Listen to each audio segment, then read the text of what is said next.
c'est fait exprès que le personnage soit très cynique, parce que moi, j'adore ça. J'adore avoir un personnage cynique, un personnage qui ne croit en rien et qui est confronté à des phénomènes qui le dépassent. C'est vraiment quelque chose que j'adore. C'est quelque chose qui est dans l'Antre de la folie, notamment. C'est quelque chose qui est dans une nouvelle de Clive Barker que j'adore. Je ne sais plus comment elle s'appelle, mais qui, grosso modo, raconte l'histoire de quelqu'un qui est hanté par un fantôme. C'est-à-dire qu'il vit dans une maison hantée, il y a un fantôme. Et, euh, et en fait, le mec, il sait que la maison elle est hantée, il sait qu'il y a un fantôme, mais juste il s'en fout. Et le fantôme, il est là, il est tout, parce que je sais plus pour quelle raison, il est obligé d'hanter la maison, de réussir à faire s'enfuir le propriétaire, etc., pour gagner des galons dans l'au-delà, etc. Et en fait, il n'y arrive jamais, parce que le mec, juste, il s'en fout. Et moi, j'adore cette histoire. Et enfin bref, j'adore en fait avoir un personnage cynique qui est confronté à des événements qui le dépassent. Euh, alors, est-ce que ça provoque des problèmes d'empathie vis-à-vis du spectateur? En fait, c'est une question que je me suis posée, sincèrement, mais je me suis plus posé cette question parce que je l'ai entendue. Je l'ai entendu pas à propos de mon film, mais je l'ai entendu sur des critiques qui reprochaient ça à certains films. Et en fait, je ne sais pas, c'est peut-être par rapport à une manière de voir le cinéma d'aujourd'hui. Parce que moi, je sais que j'ai beaucoup aimé des personnages d'anti-héros. Et il y a énormément de personnages de films que j'aime et qui sont littéralement des anti-héros. Euh, Même pendant un moment dans ma vie, je veux dire, Fight Club de David Fincher, c'était un de mes films préférés avant, quand j'étais jeune. Et le personnage, c'est un personnage de cynique. Euh, à un moment donné, les gens, regardez, Scarface, les gens ils adorent Scarface, etc. Et tout, c'est un anti-héros. Moi j'ai aucun problème avec le fait de suivre un personnage d'anti-héros. Est-ce que j'ai moins d'empathie parce que c'est un anti-héros? Pas forcément. En plus, il y a, au-delà de ça, moi j'adore ce genre de personnage parce que moi, quand je vois ça, quand je vois un personnage cynique face à des événements qui vont le dépasser, je me dis waouh, génial.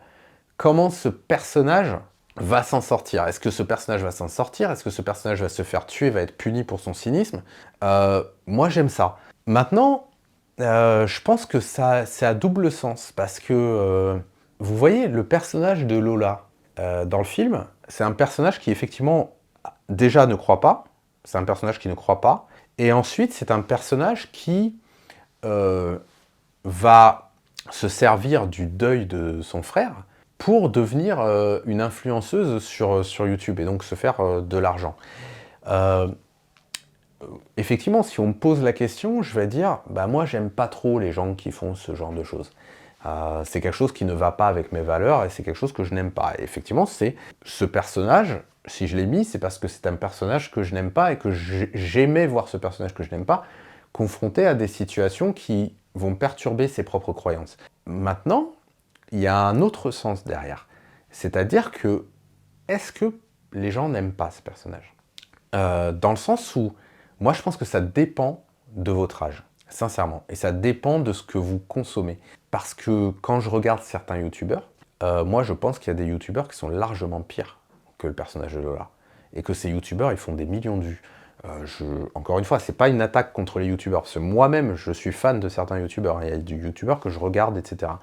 Mais si vous tapez, par exemple, faire le deuil sur YouTube, vous allez voir que le personnage de Lola que moi je mets dans le film, c'est très très loin d'être le seul personnage qui a profité du deuil des gens pour se faire de la thune, hein. Donc moi je pense que ça dépend de qui vous êtes, de votre niveau social, etc.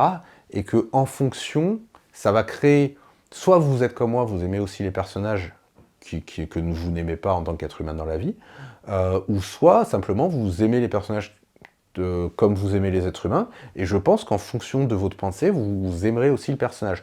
Après, moi, ce que j'ai fait, c'est à vous de voir si ça marche pas, mais en tout cas, le casting d'Olga, qui est ma femme, donc oui, c'est un casting facile parce que c'est ma femme, mais auparavant, le film, il était destiné à une autre actrice, quand même.